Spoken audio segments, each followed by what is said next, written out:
This episode of Ties I Help is brought to you by Carbonite. What's up, guys? Let's talk about the rumors of the upcoming next generation iPhone.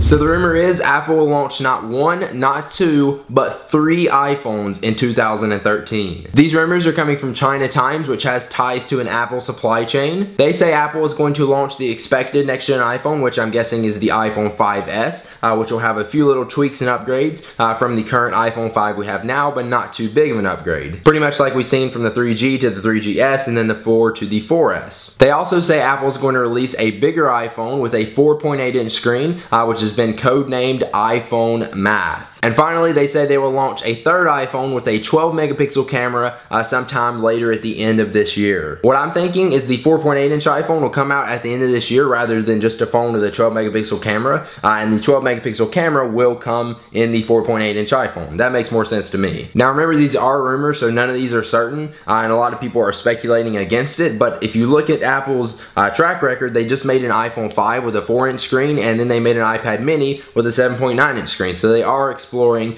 different form factors, so a bigger 4.8-inch iPhone could be a possibility. Apple may be looking at all the success that these Android phones are having with these bigger screens, and maybe they think it's time for them to do the same and step it up with a bigger iPhone. There's also been a lot of rumors lately that Apple is going to make a cheaper, lower-end model of the iPhone to compete with some of the lower cost Android phones that are out on the market right now. Not necessarily a cheaper iPhone, but more like an iPhone that's cheaper, kind of like the iPad mini is to the iPad 4. The rumor is the cheaper iPhone will be made out of a polycarbonate plastic, which is the same material the old white MacBooks have been made out of, if you guys have seen those. Now to me, Apple making a cheaper, lower end iPhone sounds stupid. Apple doesn't make cheap products or even lower end products. Not to mention, you can go get an iPhone 4 now for free if you get a contract with AT&T or Verizon or whatever, and then you can even get the iPhone 4S for $100 with the contract. That's pretty cheap if you ask me. I don't think they need a cheaper iPhone. I'm sure though if they did that, they would stop production and sales of the iPhone 4 and 4S, so that way they could make the cheaper iPhone to kind of save them on some production costs. To back up what I'm saying, even Phil Schiller from Apple, who was having an interview with the Chinese newspaper, I didn't know people even still read newspapers,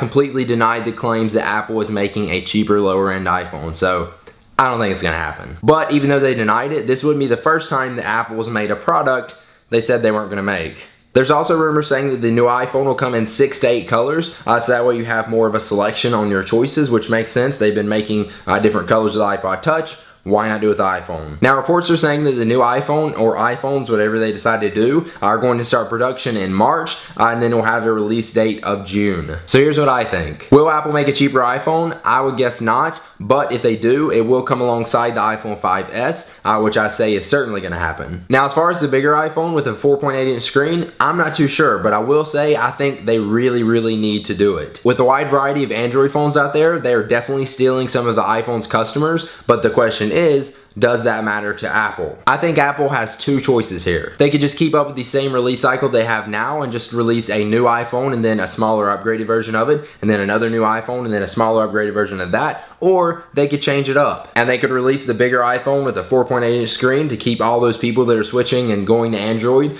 for the bigger screens. Now before we head out of here, let's take one last look at our sponsor, Carbonite. Carbonite Online Backup is automatic cloud backup for the computer files at your home office or small business. Just set it up once and Carbonite will protect your computer files so that you can stay focused on running your business. No hardware required. With Carbonite, getting your lost files back is easy. Even your employees can access their backed up files from their smartphone or their iPad using the free Carbonite app. Carbonite is the better backup plan for your home office or small business. Start your free trial today at Carbonite.com with the offer code TIE and you'll get 2 bonus months if you decide to buy. Again, that's Carbonite.com and the offer code for 2 bonus months is TIE, T-Y. So there you go, there's some of the rumors of stuff you could possibly look forward to in 2013 with the next generation iPhones. Let me know what you guys think about this. Are you excited for some of this stuff? What do you expect in the new iPhones? And do you think they will make a bigger or a cheaper, lower end iPhone? Let me know in the comments down below. I'm interested to hear what you guys have to say and hear your opinions on it. If you enjoyed the video, please be sure to click the like button and then also subscribe to my YouTube channel for more videos just like this and all the new iPhone news as soon as it comes out. And I will see you guys